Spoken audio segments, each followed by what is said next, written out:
उमरा गावातीलही काही मंडळी आहेत व समस्त गावकरी मंडळी सगळ्यांचं नाव घेणं तर शक्यच नाही, कारण मुळातच आधीच उशीर झालेला आहे कार्यक्रमाला. त्यामुळे आजी माजी गावकरी वारकरी टाळकरी उमरा गावातील जोमेगाव गावातील समस्त मंडळी, महिला मंडळी, पुरुष वर्ग सगळ्यांचेच मी मनापासून आभार मानते की मला ही प्रथम दिवसाची सेवा मिळाली. म्हणून मी तुमच्या सर्वांच्या चरणावरती नतमस्तक होते. पांडुरंग परमात्म्याच्या चरणावरती नतमस्तक होते. कैवल्य साम्राज्य चक्रवर्ती माऊली महावैष्णव ज्ञानोबरायांच्या चरणावरती नतमस्तक होते.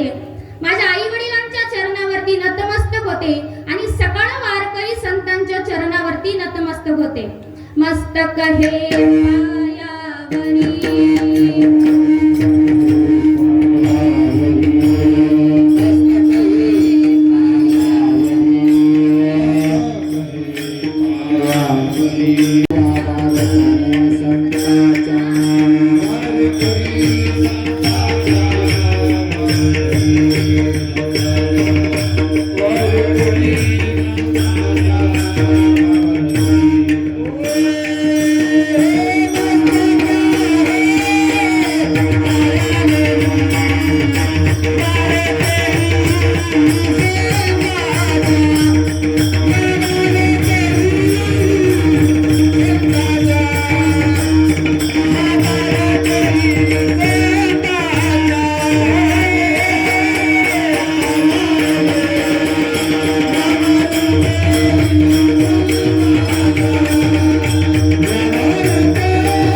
आवडीने भावे हरिनाम घेसी, तुझी चिंता त्यासी सर्व आहे.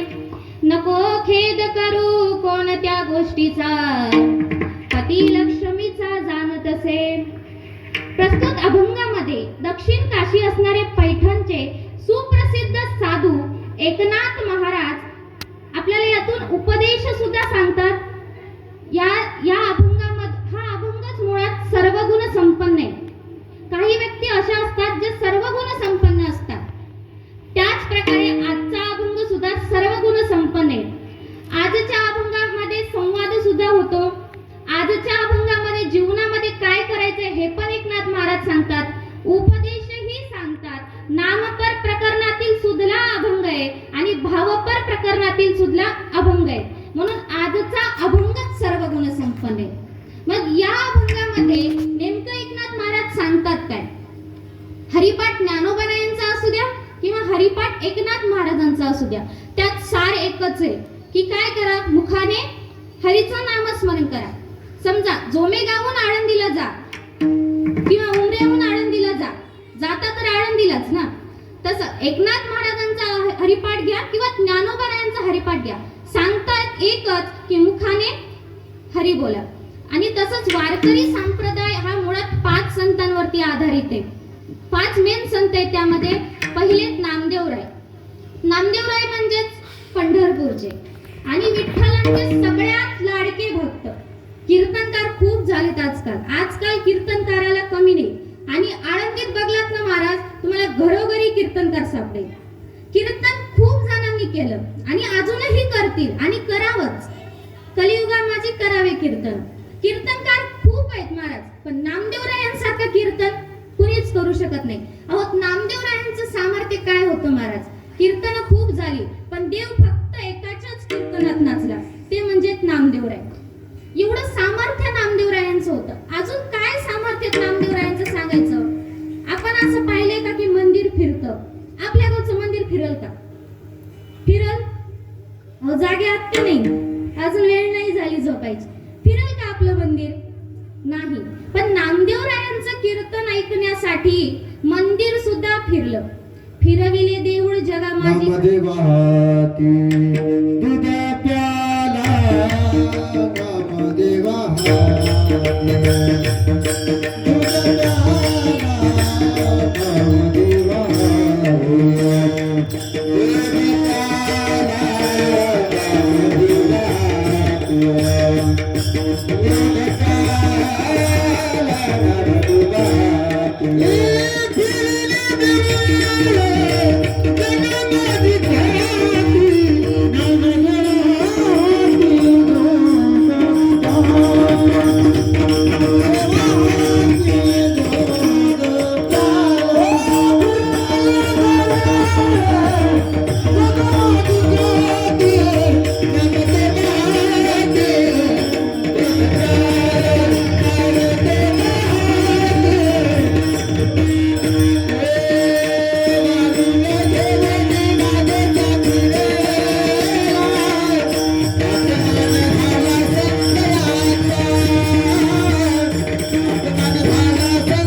फिरविले देऊळ जगा माझी ख्याती, नाम देवा हाती दूध प्याला.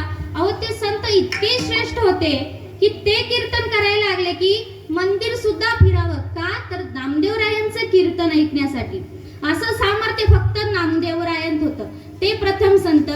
त्याच्यानंतर दुसरे म्हणजे ज्यांना कुणीच ओळखत नाही असं इथं कोणी नाही, म्हणजे माऊली महावैष्णव ज्ञानोबाराय. ज्ञानोबारायांचं काय सांगावं. ज्ञानोबाराय सांगाय गेले आमच्यासारख्यांना शक्यच नाही, कारण ज्ञानोबाराय सांगणं म्हणजे खूपच मोठी गोष्ट आहे. अहो ज्ञानोबारायांनी लिहिलेली ज्ञानेश्वरी आपल्याला कळत नाही, मग ज्ञानोबाराय कसे कळतील महाराज. मग दुसरे संत होते ज्ञानोबाराय. ज्ञानोबाराय म्हणजे ज्ञानाचा सागर. ज्ञानाचा सागर सखा माझा ज्ञानेश्वर.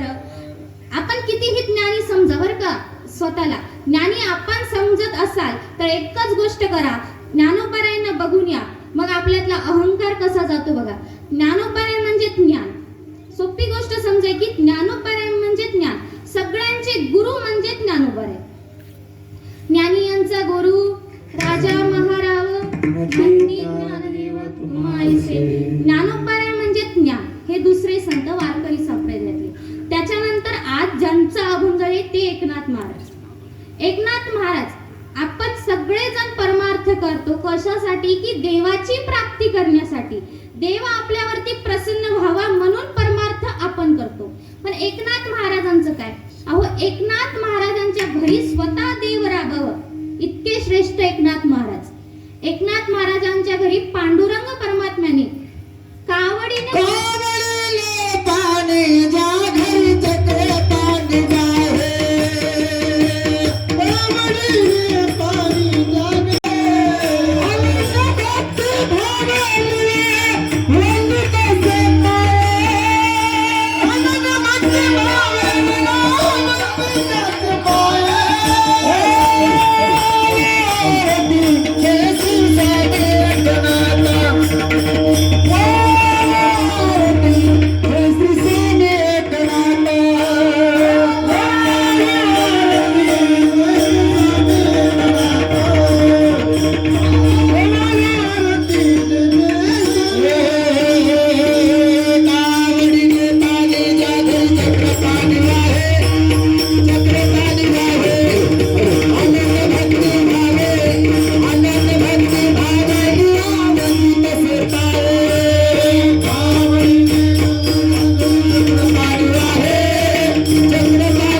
आणि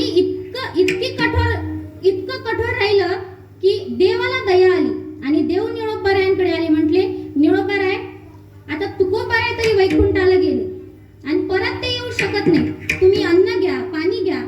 ते देवाला म्हणतात, येथ तुझं लागी बोलाविले कोणी, आरती देवाची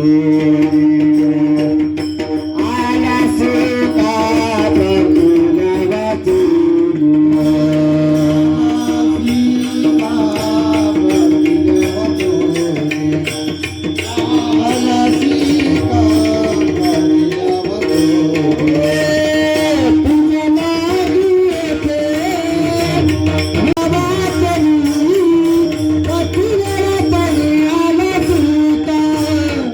तुझ्या लागी येते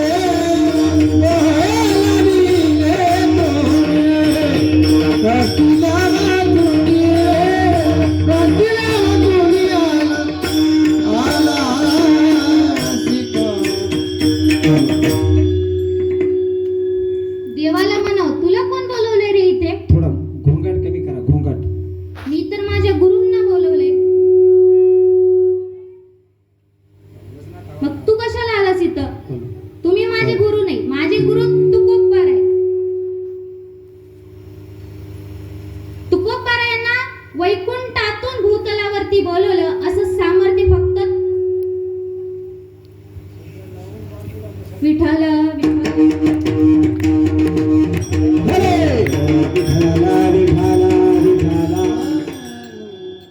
अशा 5 संतांवरती वारकरी संप्रदाय मेन चालला जातो. हे 5 संत का सांगितले थोडक्यात, की या 5 संतांमधल्या एका संतांचा आजचा अभंग आहे. त्यांचं सामर्थ्य सांगण्यासाठी 5 संत सांगावे लागले. आणि एकनाथ महाराजांचं अजून सामर्थ्य सांगायचं झालं, आळंदीला बरेच जण गेलेले आणि ज्यांनी नाही गेले त्यांना ज्ञानोबारे लवकरच बोलवते. आळंदीला गेल्याच्या नंतर आपण मंदिरात गेल्याच्या नंतर आपल्याला एकनाथांचं पार दिसतं. जे गेलेत त्यांना माहिती असेल ते एकनाथाचं पार काय तिथं, की ज्ञानोबाराय समाधी घेतल्याच्या नंतर 300-350 वर्षाच्या नंतर समाधी घेतली हे लोकांनी विसरलं होतं. ज्ञानेश्वरी होती हे पण लोकांनी विसरलं होतं. मग एकनाथ महाराजांच्या स्वप्नात वृक्षाची मुळी लागलेली आणि ती तू काढायला ये. मग ज्ञानोबारायांनी दृष्टांत दिलं म्हटल्यावर कोण नाही जाणार. आपल्याला दिलं तर आपणही जाऊ, पण नशीब असे की आपल्याला ज्ञानोबाराय दृष्टांतच देत नाही. मग एकनाथ महाराज आळंदीला लगेच गेले, पण इतक्या दिवसानंतर वर्षानंतर ज्ञानोबारायांची समाधी कुठे आहे हे लोकांनी विसरूनच गेलं. मग नाथ महाराजांना समाधीच सापडत नाही. मग परत त्यांनी काय केलं, तिथं ध्यानाला बसले आणि ते ध्यानाला बसल्याची जागा म्हणजे आजचा एकनाथ पार. आणि ध्यानाला बसल्याच्या नंतर ज्ञानोबारायांनी परत दृष्टांत दिला, सिद्धेश्वराचं मंदिर आहे, त्याच्या पुढे नंदी आहे, त्याच्या खालून तू माझ्याकडे मी तुला दिसेल. दृष्टांत दिल्याच्या नंतर एकनाथ महाराज लगेच निघाले. हलविला नंदी ढवळा शिवाचा, नंदी हलवून ज्ञानोबाकडे एकनाथ महाराज गेले. आणि एकनाथ महाराजांनी समोर पाहिलं तर काय, कैवल्याचा पुतळा, प्रगटाला भूतळा, चैतन्याचा जिव्हाळा ज्ञानोबा माझा. ज्ञानोबारायांचं रूप म्हणजे रूप होत. ते बघताच एकनाथ महाराजांना असं समाधी लागायची अवस्था होती. इतके सुंदर ज्ञानोबा आहे. शेवटी असणार जगाचा बाप तो होता. सगळ्यांची ज्ञानोबारायांनी सांगितलेली ज्ञानेश्वरी ही शुद्धच होती, पण ती आपल्यापर्यंत पोहोचवण्याचा मार्ग म्हणजे एकनाथ महाराज होते. आणि तेच एकनाथ महाराजांचा अभंग. मग अभंगामध्ये काय सांगतात एकनाथ महाराज, आवडीने भावे हरी नाम घेसी. काय करायचंय, हरीचं नाम घ्यायचंय, पण कसं घ्यायचंय, आवडीने घ्यायचंय. आता कीर्तनाला तुम्ही बरेच जण आलात, आवड आहे म्हणून आलात की सवड आहे म्हणून आलात. हो बोला हो, मीच बोलते, सांगा ना, आवड आहे म्हणून आलात का सवड आहे म्हणून आलात. आवड आहे म्हणून. काही काही म्हणतात कसंही कीर्तन 11 पर्यंत आहे, 12 पर्यंत झोप लागत नाही, घरी तसंही भोंगा चालूच असतो, इथं येऊन बसावं. असेही काही जण, इथं नाहीत बरं का, दुसऱ्या गावचं गाव हुशार आहे. तसं काही जण आवडीने येतात आणि काही जण सवडीने. काही जण इथं येऊन सुद्धा झटके घरच्या कुलपालाच खातात, ते म्हणतात सवडीचे. मग आवडीने यायचे, पण आवडीने काय करायचंय, हरीचं आवडीनं अजून एक दुसरं सांगितलं कसं भावाने. आता भाव म्हणजे सख्खा भाऊ नाही, आत्याचाही भाऊ नाही आणि बाजारातला तर भाव अजूनही नाही. हे बघा, भाव ठरवून घेतो ती काय असते, वस्तू असते, आणि भाव बघून दिला जातो तो आशीर्वाद असतो, तो देवाचा प्रसाद असतो. मग नाथ महाराज सांगतात एक तर आवडीने घ्या आणि त्याच्यानंतर भावाने घ्या. आपलं कसं झालंय, मनात नाही भाव आणि देवा मला पाव. आपण कधीच देवाकडे येत नाही, पण ज्या वेळेस आपल्याकडे दुःख असू द्या बरं त्यावेळेस देवच आठवतो. तसं कसं, म्हणजे इथं आवड नाही, गरज आहे, आपली गरज आहे म्हणून देवाला बोलायचं. अरे देवाने सगळं जर आपल्याला दिलं तर आपण देवाला भजलो असतो का? देवही हुशार आहे बुवा. देव म्हणाल मी जर सगळंच याला दिलं तर मग मला कशाला बोलत, हे का नाही? म्हणून नाथ महाराज सांगतात एक तर आवडीने घ्या आणि भावाने घ्या. काय घ्या? हरीचं नाम घ्या. का? कारण तेच जीवन तारणार आहे आणि ते सगळ्यात सोपं आहे. हरी. करतडी आवडे तैसा हरी, करतडी आवडे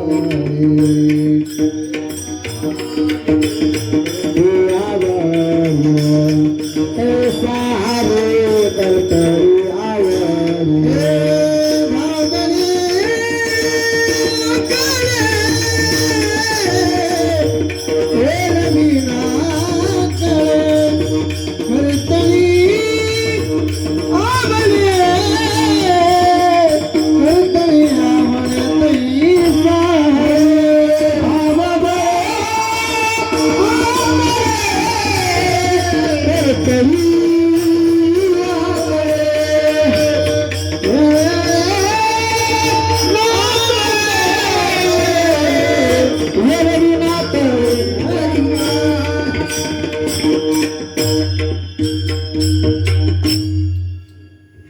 हरीचं नाम घ्या. सोपं काय की हरीचं नाम घ्या, आवडीने घ्या, भावाने घ्या, हरीचं नाम घ्या. पण फायदा काय? कारण कलियुग आहे महाराज, इथं फायद्याशिवाय आम्ही काहीच करत नाही. मग तुम्ही सांगता आवडीने पण घ्या, ठीक आहे आम्ही घेतलं, भावानेही घ्या म्हणता ते पण घेतलं, पण फायदा काय? तुझी चिंता त्या सर्व आहे तुझी चिंता त्यासी, सर्व आहे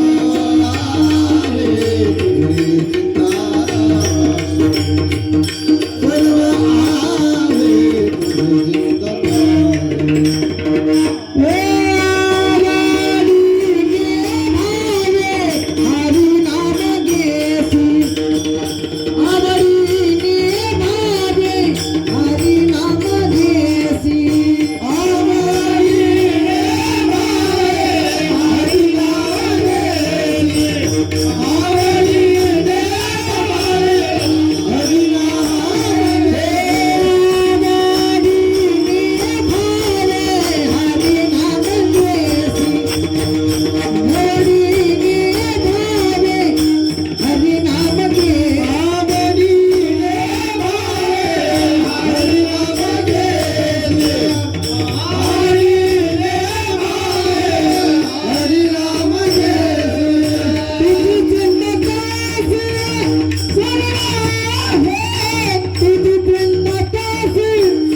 तुझी चिंता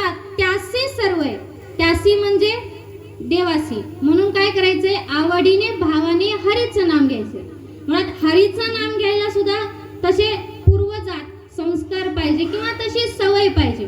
कारण सवयीला औषध नसतं आणि संस्कारांना सुद्धा नसतं. लहानपणापासून जे सवय झाली किंवा लहानपणापासून जे संस्कार झाले तेच होतं. एक छोटासा दृष्टांत सांगते. एका गावात एक मुलगी होती, सुंदर तरुणी होती, पण काय करायची, भीक मागायची. आणि त्या गावातून एक कलेक्टर जात होते आणि कलेक्टर जात होते, सुंदर तरुणी पाहिली, कलेक्टरला दया आली, म्हणे का ग तू इतकी सुंदर आहे मग भीक का मागते. ती म्हणे काही नाही, पूर्वजात आम्ही भीकच मागत आले म्हणून मागते. मग कलेक्टरला दया आली, दिसायला सुंदर तरुणी आहे, तर आता आधीच भेटत नाहीत. तर मग तिला म्हटले काय माझ्याशी लग्न करशील का, हे बघ कलेक्टर आहे, फुकट घर आहे, सगळे सगळे करशील का सांग.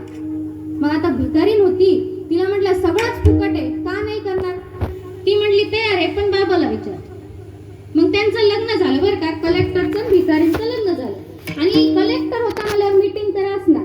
मग एका गावात अशीच मीटिंग भरली, कलेक्टर साहेबांचं नवीन लग्न झालंय म्हणून जोडप्यांना बोलवलं होतं. मग जोडप्यांना बोलवलं, कलेक्टरचं भाषण झालं, मग जेवायला बोलवलं. पुरुषांचं आणि महिलांचं वेगवेगळं होतं आणि बफे सिस्टीम होती. आणि आता भिकारीन गेली, कलेक्टर जेवायला गेली महिलांच्या लाईनमध्ये. मग तिथं काही महिला भेटल्या, म्हणे का हो तुमचं नवीन लग्न झालंय, मग उखाणा घ्या ना एखादा. असते ना ही पद्धत नवीन लग्न झाल्यावर, महिला मंडळ आहात ना जागी, असते ना पद्धत. हा, मग त्या भिकारीला काय म्हटलं की तुमचं नवीन लग्न झालं, मग तुम्ही उखाणा घ्या. मग तिनं उखाणा घेतला. मी घेऊ का, अहो माझं झालं नाही म्हणून विचारते, घेऊ का मी उखाणा. तिनं घेतलेला घेते बरं का, माझा नाही. मग तिनं घेतला बरं उखाणा. सोन्याची परात चांदीची वाटी, सोन्याची परात चांदीची वाटी, पितळाचा तांब्या स्टीलचा ग्लास हाय, कलेक्टर साहेबांचं नाव घेते, भाकर वाढ ग माय. मी का सांगितलं, तिच्यावर संस्कार काय झाले, भीक मागायची, भाकर वाढ ग, हे तिने कधीपासून बोलले, लहानपणापासून. म्हणजे का सांगितलंय, तिच्यावर संस्कार किंवा तिच्यावर ती सवय, तिच्यावर ती शिकवण कशाची झाली, भाकर वाढ ग माय. कारण दिवसात तेवढंच पाहिजे होतं, एकदा जेव्हा जरी भेटलं तरी भिकाऱ्यांचं काम झालं. हे का सांगितलंय, इथं नामाचा आपला विषय होता. नामही तोच घेतो ज्यांचे पूर्वजच घेतात. घरी विठ्ठलाचं नामस्मरण होतंय, घरी हरिपाठ होतंय, तर का तुमचा नातू वगैरे हरिपाठ म्हणणार नाही. पण घरी होत असेल तर ना, त्याला ते शब्द जर कळले, ऐकवत आले, तरच त्याला कळेल की हरिपाठ असतो.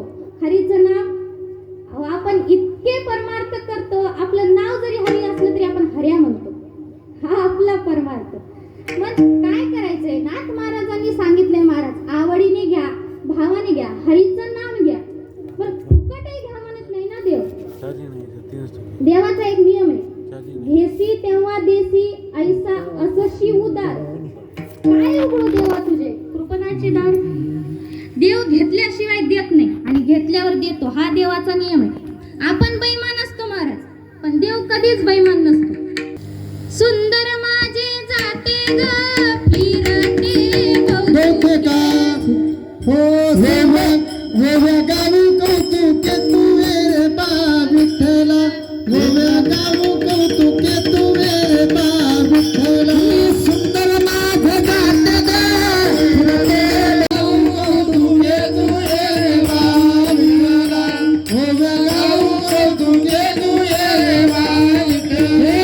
सासू आणि सासरा फिरते तिसरा,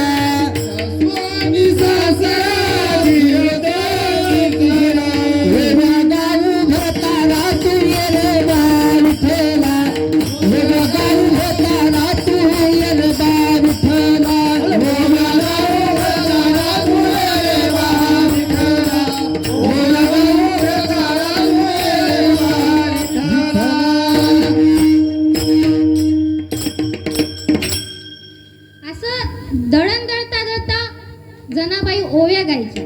आता इतका सुंदर देवाचा धावा केला, हक्काने बोलवलं देवाला जातं दळताना, मग देव का त्यांची चिंता नाही मानणार. मग एक दिवस असंच देव दळण दळायला आला होता आणि 4 वाजले, पण 4 वाजता मंदिरात तर जावं लागणार, काकडा असतो. मग देव घाई गडबडीत मंदिरात निघाला आणि त्यांच्या गळ्यातला जो हार होता तो जनाबाईंच्या घरी राहिला आणि त्यांनी जनाबाईची शाल घेऊन मंदिरात गेला. आणि मग काकड्यासाठी पुजारी आले, म्हणजे देवाचा हार कोणी चोरी केला, पण तिथं शाल सापडली ना. म्हणजे गावातल्या काही माणसांनी म्हटलं की ही अशी शाल फक्त जनाबाईंकडे. मग सगळे जनाबाईंकडे गेले. म्हणे काय ग म्हणे जनाबाई, तू आम्हाला नव्हतं वाटलं म्हणे तू चोरी पण करतेस. म्हणजे जनाबाई नाही हो, तुमचा काहीतरी गैरसमज झालाय. म्हणे कसला काय गैरसमज, तुझ्या घरची शाल माझ्या देवाकडे आली आणि माझ्या देवाचा हार नाहीये. मग जनाबाईंचं घर शोधलं, त्यावेळेस त्यांना हार सापडला. हार सापडल्याच्या नंतर काय, पहिलं न्यायमंडळ होतं, त्याच्यानंतर जनाबाईंना फाशीवर द्यायचं ठरवलं. मग त्यावेळेस जनाबाई कुणालाच काही सांगितलं नाही, कारण कुणाला सांगून काही फायदाच नाही, कारण चिंता प्रत्येकाला असते. पण अशाच व्यक्ती समोर सांगावं जिथं फायदा आहे. आपलं कसं झालंय, आपल्या सुनासोबत भांडण झालं की आपण जातो शेजारणीकडं आणि आपण जातोय लई कमाल महाराज, आपला पदार एकीकडं, केस एकीकडं, आपण जातो आणि शेजारणीला म्हणतो काय बाई, जसं लग्न झाले तसं माझ्या पाप्याचं नशीबच फुटलं. आता खरं सांगा, नशीब फुटायला हे भांड आहे का? आणि आधी नशीब जुटलेलं होतं का? हा? आणि तिला सांगतो, अहो तुम्ही कुणाला सांगताय, तिला रात्रीच हाता घालून काढले, तुम्ही तिला सांगताय. म्हणून चिंता ही अशा व्यक्ती समोर मांडली पाहिजे जिथं ती निवारली जाईल. मग जनाबाईंनी फक्त मनात धावा केला, म्हणे विठ्ठला तुझ्या वाचून कोणी नाही, तू विठाई आहेस, तू जगताची आई आहेस, मग माझं रक्षण करण्यासाठी तुला यावंच लागेल. त्यावेळेस जनाबाईंना वाचवणारा भगवान परमात्मा होता. ही गोष्ट का सांगितली? चिंता. जनाबाईंची चिंता कोणी घेतली? देवानी घेतली. का? एकच गोष्ट आहे, तिनं लोकांना नाही सांगितलं, तिनं सांगितलं देवाला, आणि देवाचा धावा केला. पण हरिनाम घेण्याचे फायदे काय? आपल्यावरचं संकट सुद्धा देव स्वतःवरती घेतो. म्हणून नाथ बाबा सांगतात की हरिनाम घ्या, कारण आपली चिंता तो वाद. अजून दुसरी गोष्ट, चिंता प्रत्येकाला असते. कोणीच इथं व्यक्ती नाही की ज्याला चिंता नाहीये. पण काही जण दाखवतात, काही जण सहन करतात, काही जणांना देवावरती विश्वास असतो. नाथ महाराज काय करतात? प्रत्येकाला चिंता आहे, पण नको खेद करू कोणत्या गोष्टीचा. खेद नका करू, दुःख मानू नका.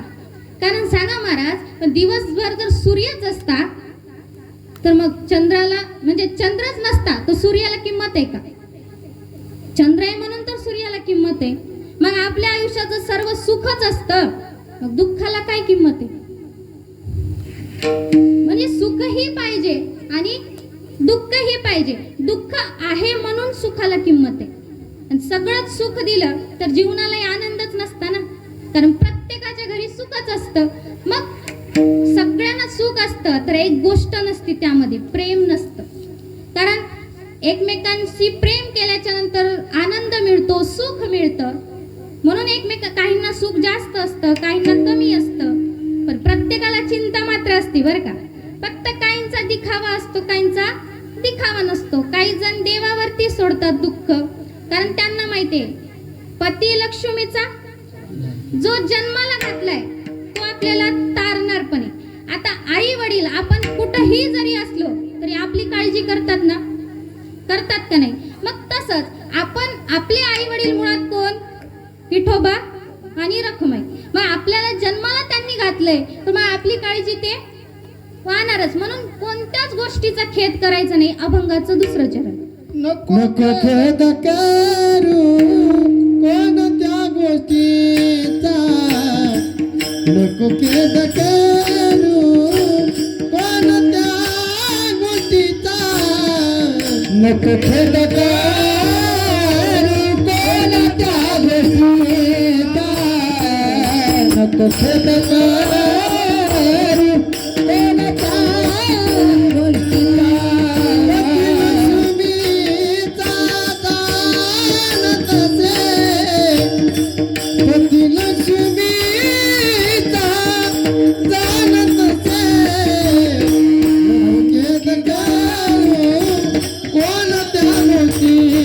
गोष्टीचा. नको खेद करू कोणत्या गोष्टीचा, पती लक्ष्मीचा जाणते, पती लक्ष्मीचा जाणते. हरिमुखी गाता हार पलिसीता, हरिमुखी गाता हार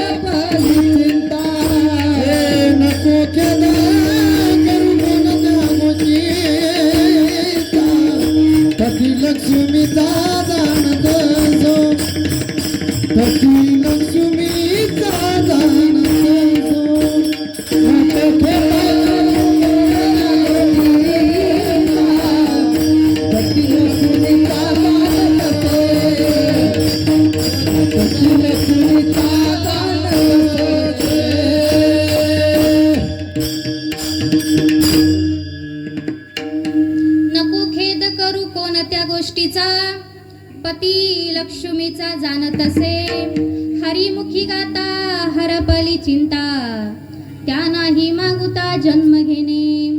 कोणत्याच गोष्टीचा खेद करायचा नाही आयुष्यामध्ये, कारण आयुष्यामध्ये आल्याच्या नंतर संघर्ष तर आहे आणि संघर्ष झाल्याशिवाय जीवन जगताच येत नाही. प्रत्येकाच्या आयुष्यात संघर्ष आहे, पण त्या संघर्षाला जो सामोरं जातो तो खऱ्या अर्थाने जीवन जगतो. का? संघर्ष प्रत्येकालाच देवाने दिलेला आहे, पण ज्यांनी संघर्षावरती मात केले ते आज जगाच्या पाठीवर मोठ्या जागेवरती जाऊन पोहोचले. म्हणून प्रत्येकाला दुःख आहे, पण ते मांडतच बसायचं नाही ना, कारण आपण चिंता दुसऱ्यांची करतो, स्वतःची नाही. काय झालं, एका कुटुंब होतं आणि गरीब कुटुंब होतं, मग त्या व्यक्तीला नेहमी चिंता घरच्यांची असायची. मुलगा काय करीन पुढं, बायको काय करीन. मग त्याच गावात काय झालं, एक साधू बुवा आले आणि ते दक्षिण काशीची यात्रा करायला जाणार होते आणि वारकरी होते म्हणा ते. मग साधू आल्याच्या नंतर म्हटलं, आम्ही दक्षिण काशीची यात्रा करायला जाणार आहोत, तुम्ही येता का? ते म्हणे काय नाही, एकतर आमची परिस्थिती घरची गरीब आहे, त्याच्यानंतर बायको काय करीन मी गेल्याच्या नंतर, मुलगा काय करीन मी गेल्याच्या नंतर. ते म्हणे काय नाही, फक्त 6 महिने जायचंय, आनंद वाटेल, देव कृपा करेन, चला. बायको म्हटली, जर साधू बुवा एवढे म्हणतात आणि काशीवरून आलेत तर जा यात्रेला. आणि दक्षिण काशीच्या यात्रेला गेले. आता मुळात गेले ते, पण त्यांना चिंता मात्र बायको काय करत असेल, मुलगा काय करत असेल, ही चिंता. मग साधू बुवांनी एक विचार केला, हा इतका घरच्यांची चिंता करतोय, खरंच घरच्यांना याची इतकी चिंता आहे का? मग त्यांनी साधू बुवांनी एक छोटं पत्र पाठवलं की तुमच्या पतीचं आजारपणात निधन झालं. आणि हे पत्र त्या बाईला पोहोचल्याच्या नंतर ती रडायला लागली. आणि आता पती मेल्याच्या नंतर रडणं तर येणार आहे. मग ती रडायला लागली, गावासमोर आली. त्यावेळेस गावातल्यांना दया आली, काही चांगली माणसं होते गावात, मग त्यांना दया आली. म्हणे आधीच गरीब परिस्थिती, त्यात पतीही नाही, मुलगा लहान आहे, काय करायचं. मग सरपंचांनी म्हटलं, काळजी करू नका बाई, आम्ही दर महिन्याला 5,000 तुमच्या खात्याला देऊ. त्यानंतर पाटील पुढे आले, 5,000 सरपंच देतो म्हणतात, आम्ही काय करतो, तुमच्या घरचा किराणा भरतो, आता तरी रडू नका. त्याच्यानंतर काही गावातल्या अजून माणसं पुढे आले, म्हणे बाई आम्ही गावातून 50-50 रुपये गोळा करतो तुम्हाला देतो, आता तरी रडू नका. मग सांगा महाराज, 5,000 रुपये महिन्याला, त्यात किराणाही तेच भरणार आणि गावातले काही लोकही 50-50 रुपये 50-50 रुपये देणार. मग सगळं येणंच आहे, जाणं काहीच नाही, ना किराणा घ्यायचंय ते पण देणार आहेत. मग इकडे यांचं आयुष्य आरामात चालू होतं आणि तिकडं तो जिवंतच होता, फक्त खोटं पत्र होतं. मग तो बायको काय करत असेल, मुलगा काय करत असेल, याच चिंतेत गेला देवाला, पण चिंता मात्र घरचीच. मग एवढा पैसा जमत होता या बाईंकडे की महिन्याला 5,000, आता गावातले 50-50 रुपये म्हणले तरी बघा ना, पट्टीचा हिशोब करून बघा, एवढे तरी देतात ना पट्टीला. मग एवढं जर महिन्याला जमत असेल, मग तिचं घर का नाही होणार. ते म्हणे किती दिवस या झोपडीत तरी राहायचं, तिनं घर बांधलं. आता वेळ कमी होता म्हणून 3 महिन्यात घर झालं बांधून. मग 6 महिने झाल्याच्या नंतर पती घरी आला आणि घरी आल्याच्या नंतर तो पाहतो काय की आपली झोपडी नाही. मग त्याला वाटलं की गावकऱ्यांनी आपली झोपडी काढून घेतली, कुणीतरी आपली जागा हडप केली, माझे बायको मुलं कुठे गेले असतील, परत चिंता. मग त्यानंतर म्हटला की आपल्या बायको मुलं कुठे आहेत हे जर पाहायचं असेल तर हेच सांगू शकतात इथले घर मालक. मग त्याने दार वाजवलं आणि दार वाजवल्याच्या नंतर एक जाड बाई समोर आली. आता बघा, तिला खायलाच मिळत नव्हतं, तिला जर एवढं खायला मिळालं तर जाड होणार का नाही. अशा मग जाड बाई समोर आली. ती म्हणे तुम्ही, म्हणे भूत आहे का. ते म्हणे भूत नाही, असली आहे मीच. म्हणे हे कसं काय, तू काय इथं कामाला आहे का. म्हणे नाही, मी या घरची मालकी नाही. मग मालक कुठे. ते म्हणे मेले, मालक 4 महिन्यापूर्वी गेले. ते म्हणे कसं काय झालं. काही नाही म्हणे, साधूबुवांनी पत्र पाठवलं होतं की तुमचे मालक गेले आणि त्यामुळे गावातल्या काही प्रतिष्ठित लोकांनी, सरपंचांनी 5,000 दिले, पाटीलनी किराणा भरला आणि काही गावातल्यांनी 50-50 रुपये दिले, म्हणून एवढं मी घर उभं करू शकले, एवढं खाऊन खाऊन आमच्या तब्येती सुधारल्या. तुम्ही आता एक काम करा, तुम्ही दक्षिण काशीची यात्रा केली ना, तुम्ही आता उत्तर काशीकडे जा. म्हणजे सांगा, तो व्यक्ती चिंता कुणाची करत होता, घरच्यांची, पण घरचेच होते का त्याचे महाराज? नाही. हा कलियुग आहे. या कलियुगामध्ये कुणीच कुणाचं नसतं.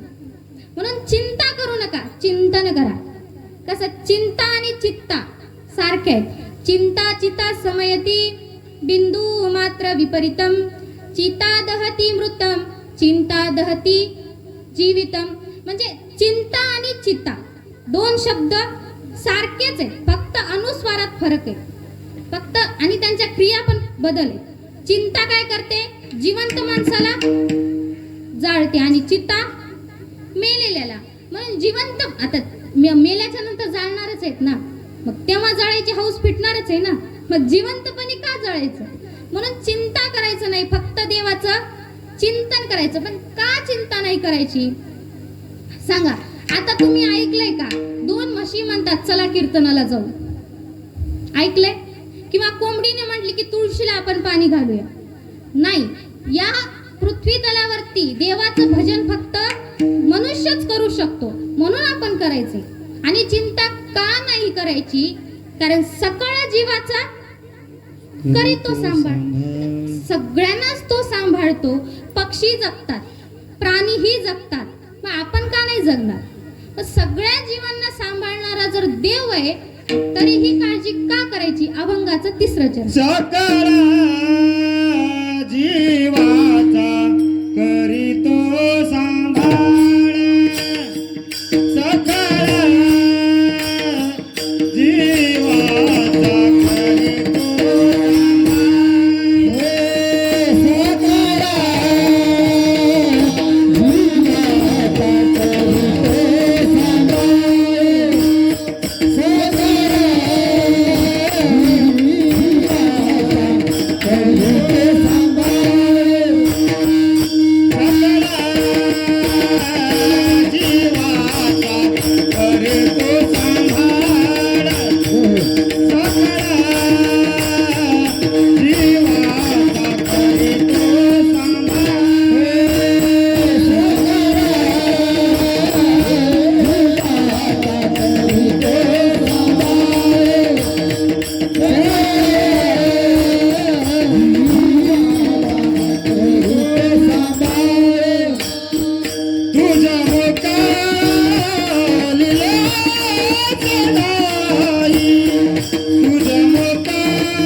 जीवाचा करीतो सांभाळ, तुझं मोकलील ऐसे नाही.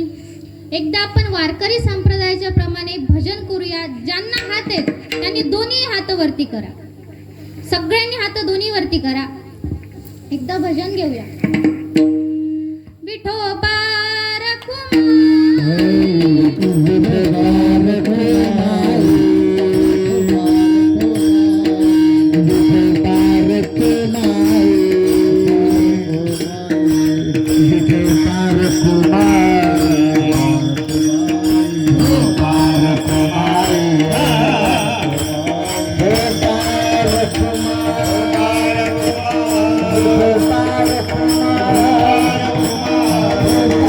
Kumar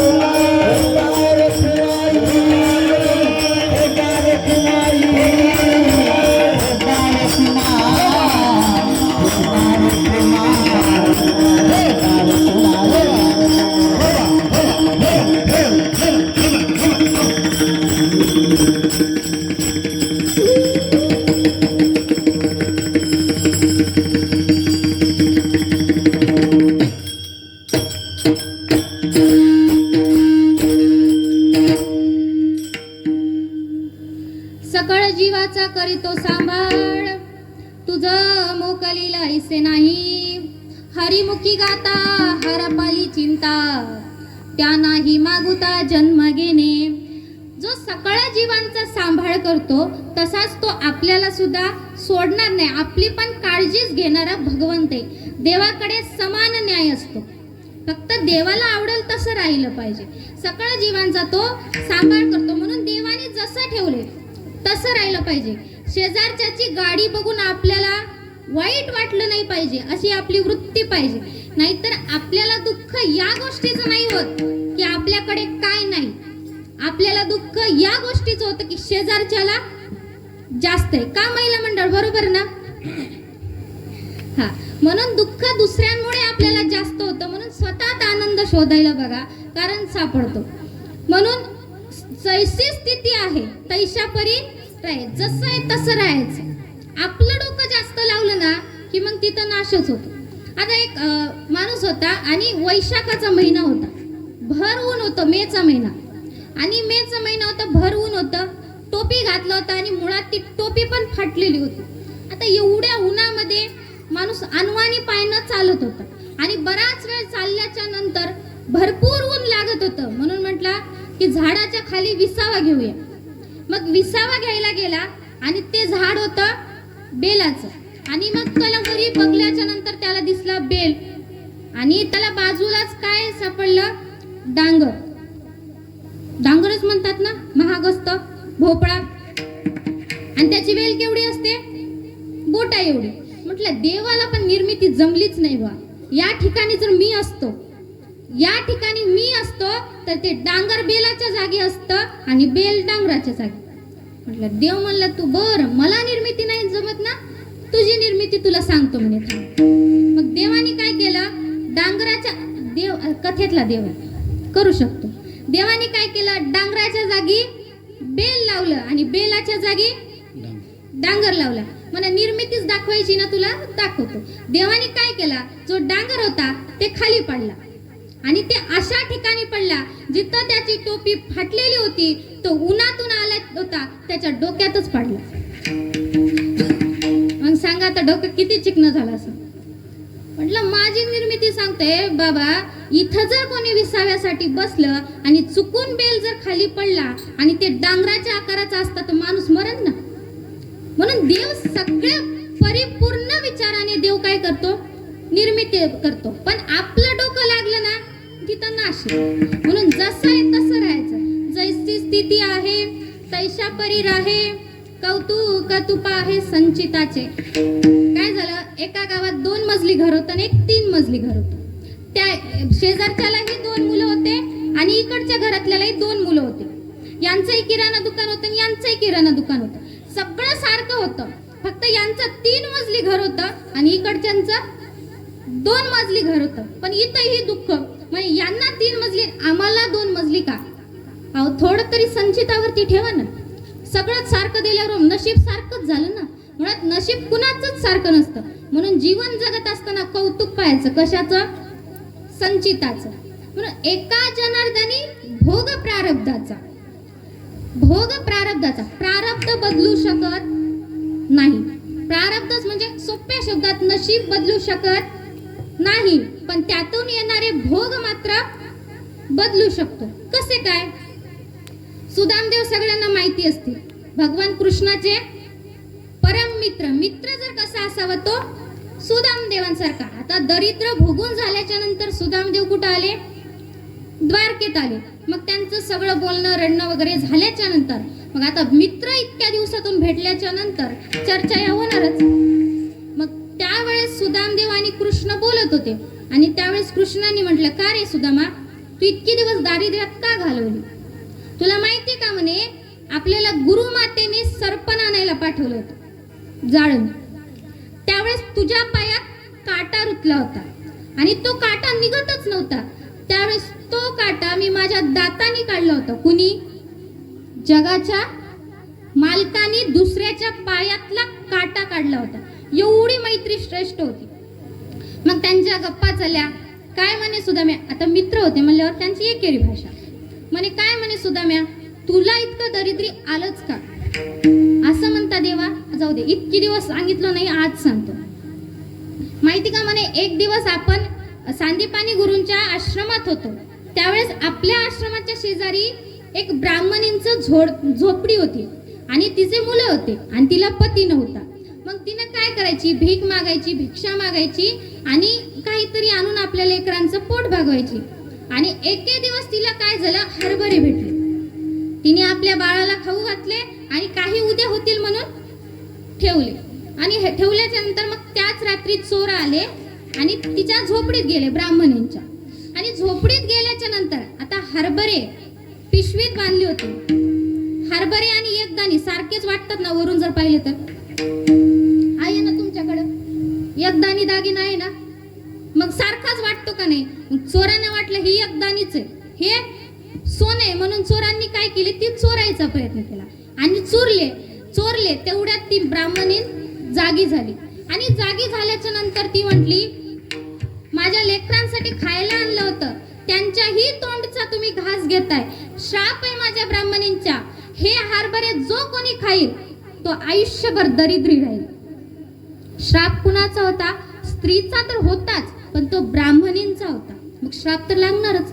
आणि त्या आश्रमामध्ये फक्त सुदामदेव जागे होते. आणि मग ते म्हटले, कसंही हरभरे आणि एवढं धावायचं. तर ती पुडी होती, जी गाठोडी होती, ती आश्रमात पडली, जिथे भगवान कृष्ण शिकत होते. आणि दुसऱ्या दिवशी भगवान कृष्णांना, सुदामदेवांना तीच गाठोडी गुरुमातेने खायला दिली. आणि ऐकलं कोणी होतं? फक्त सुदामदेवांनी ऐकलं होतं. मग त्यावेळेस सुदामदेवांनी काय केलं, मी गाठोडे खाल्ले तर, मी हरभरे खाल्ले तर काहीच होणार नाही. मग त्यावेळेस त्यांनी हरभरे खाल्ले. आणि मग कृष्णाने म्हटलं, मला का दिलं नाही?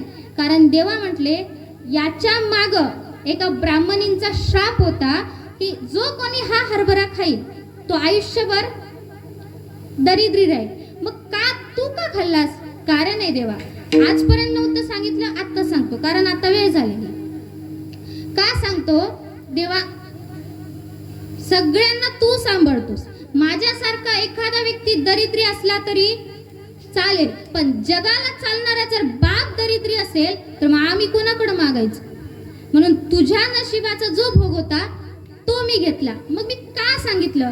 प्रारब्ध बदलत नाही, पण प्रारब्धातले भोग बदलतात. मग देवाला कृष्णाला सुदामदेवांचं खूप वागणं आवडलं. मध्ये माझ्यासाठी स्वतःवरती दरिद्री मागून घेतलं. आज असं कोणीच करत नाही. आज अशी मैत्रीच बघायला भेटत नाही.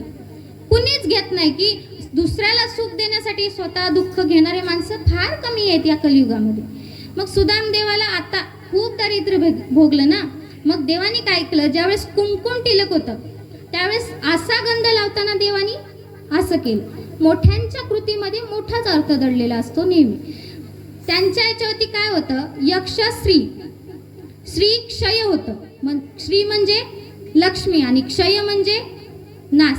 लक्ष्मीचा नाश हे त्यांच्या नशिबात लिहिलं होतं, पण देवानी असं केल्याच्या नंतर काय झालं, यक्षश्री म्हणजे लक्ष्मीची प्राप्ती. ज्या वेळेस देवानी हात फिरवला त्याच वेळेस अवघी सुदामपुरी देवानी बनवली. एवढी श्रेष्ठ मैत्री होती.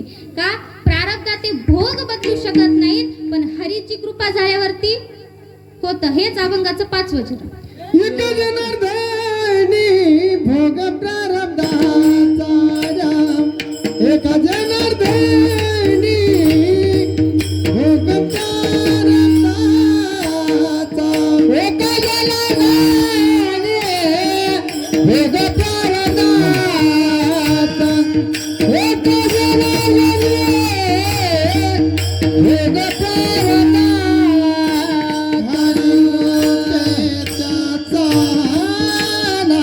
झाला हरी कृपेचा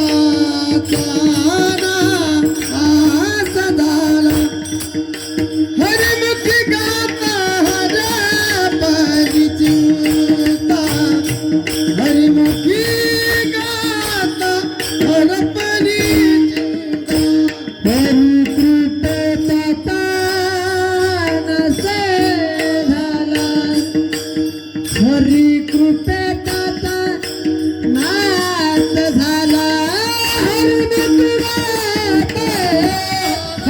गेली चिंता हरिमुखी गाता हरपली चिंता मागुता एका जनार्दनी भोग प्रारब्धाचा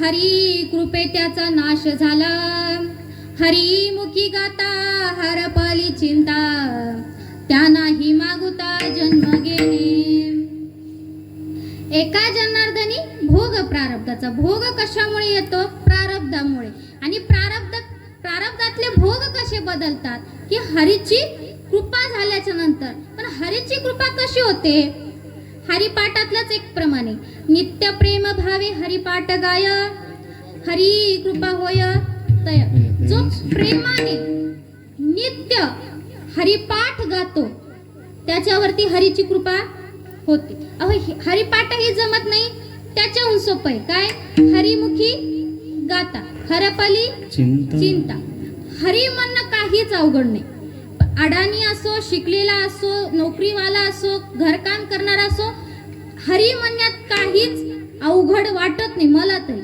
हरी सहज लहान मुलापासून ते वृद्धापर्यंत प्रत्येक जण म्हणू शकतो म्हणून ज्ञानोबांनी सांगितले हरिमुखे मना पुण्याची गणना कोणतरी आणि इथंही नाथ बाबा काय सांगतात हरिमुखी गाता हरपली चिंता त्या नाही मागुता जन्म घेणे दोन्ही हरिपाठात फक्त एकच सांगितले हरिमुखे मना हरीचं नामस्मरण करा पण आजचा अभंगच पूर्ण काय सांगतो की हरी हरी तुम्ही मनारे सकळ तेने माया जाळ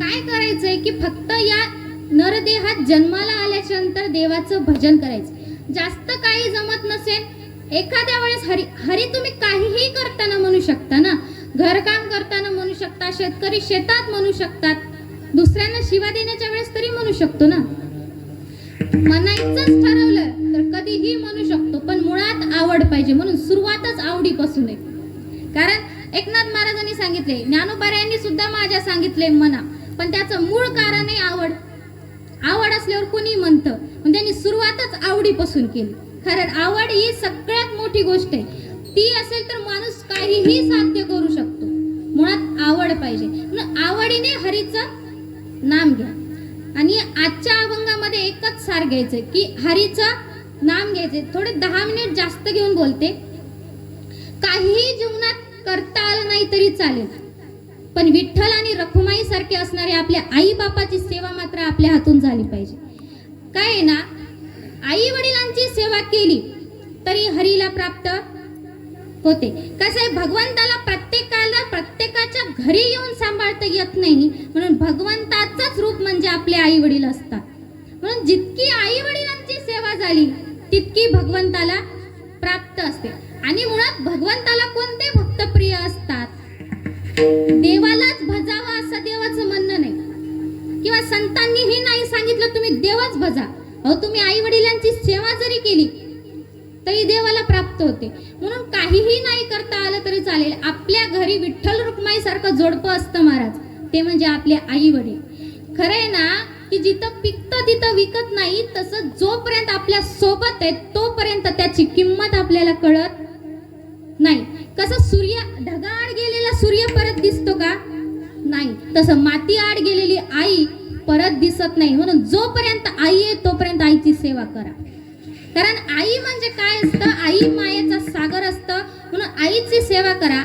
हो, तुम्ही कितीही मोठं नाव कमवा, पण आईच्या कौतुकामध्ये जे शब्द असतात, आईच्या कौतुकामध्ये जी माया असते ती जगात कुठंच नसते. म्हणून जोपर्यंत आई आपल्या सोबत आहे ना तोपर्यंत त्या आईची एक रुक्मिणी मातेची सेवा करतोय असं म्हणून समजा. जगाच्या पाठीवर तुम्हाला कुठंच काहीच कमी पडणार नाही. आणि आईवर तर सगळेच बोलतात महाराज, आईवरती कविता आहेत, आईवरती काव्य, आईवरती व्याख्यानं चालणार, पण पडद्याआड लपलेला बाप कधी कुणाला दिसत नाही. बापही म्हणजे विठ्ठलच असतो ना.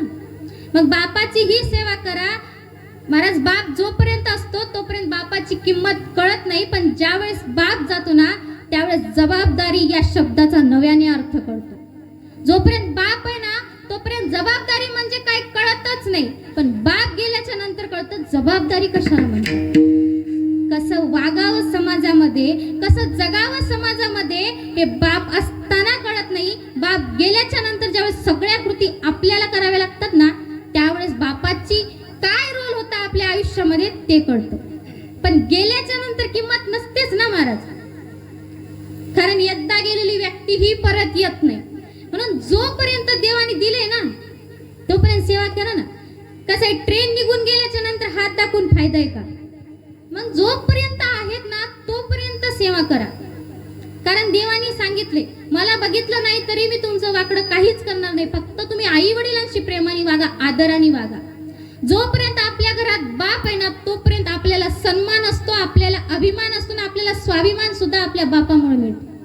आपला बाप गेल्याच्या नंतर मानही मिळत नाही, सन्मानही मिळत नाही, त्यावेळेस आपल्याला कमवावा लागतो. पण आपला बाप असताना आपल्याला आपोआप मानही मिळतो आणि सन्मानही मिळतो. म्हणून कीर्तनातून काहीही घेता आलं नाही तरी चालेल.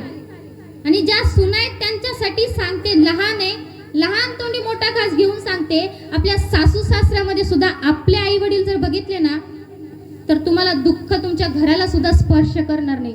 एवढी ताकद त्यांच्या आशीर्वादात आहे. त्यांचा आशीर्वाद मिळू द्या, तुम्हाला काहीच कमी पडणार नाही. म्हणून काहीही केलं नाही, काशीला जाऊ नका, अयोध्येला जाऊ नका, पंढरीला जरी नाही आले तरी काही करा नाही. पंढरीचा माय बाप तुमच्या घरी आहे. माय बाप केले काशी, माय बाप केले काशी,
तेने न जावे तीर्थासी, पुंडलिके काय केले परब्रह्म आणिले. माया बापच सगळं काशी आहे, अयोध्या आहे, मथुरा आहे, पंढरी आहे, आळंदी आहे. त्यांची सेवा करा, सगळ्या तीर्थांचं तुम्हाला पुण्य मिळेल. म्हणून काय करा, एकनाथ महाराजांनी सांगितले जीवनाचा सार आहे हरीचं नाम करा, हरीचं नामस्मरण करा, आई वडिलांची सेवा करा. आवडीने भावे हरिनाम घेसी, तुझी चिंता त्यासी सर्व आहे. आवडीने भावाने जर हरीचं नाम घेतलं तर आपली चिंता देव वाहतो.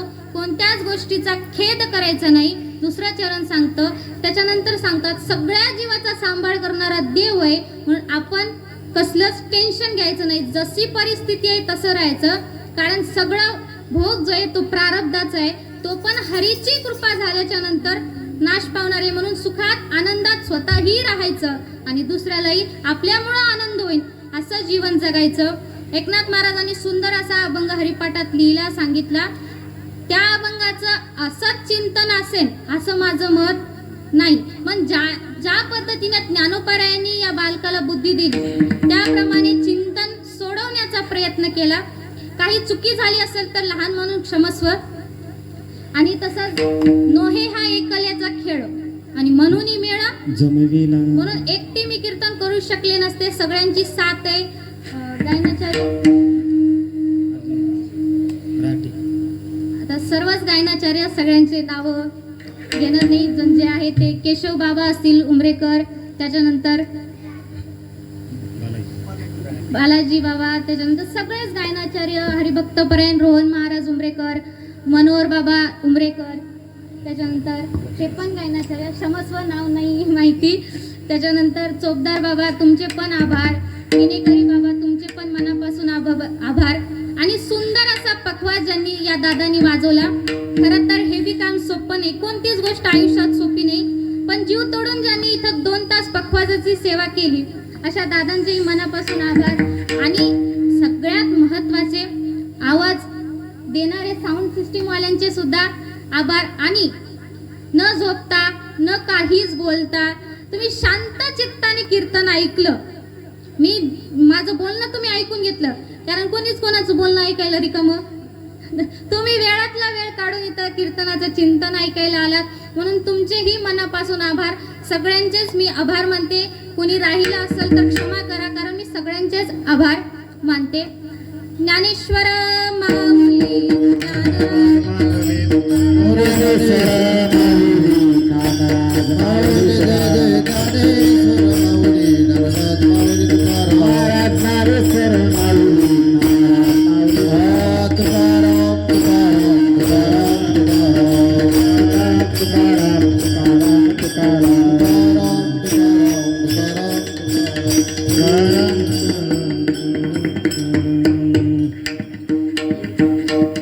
विठ्ठल जय जय विठ्ठल.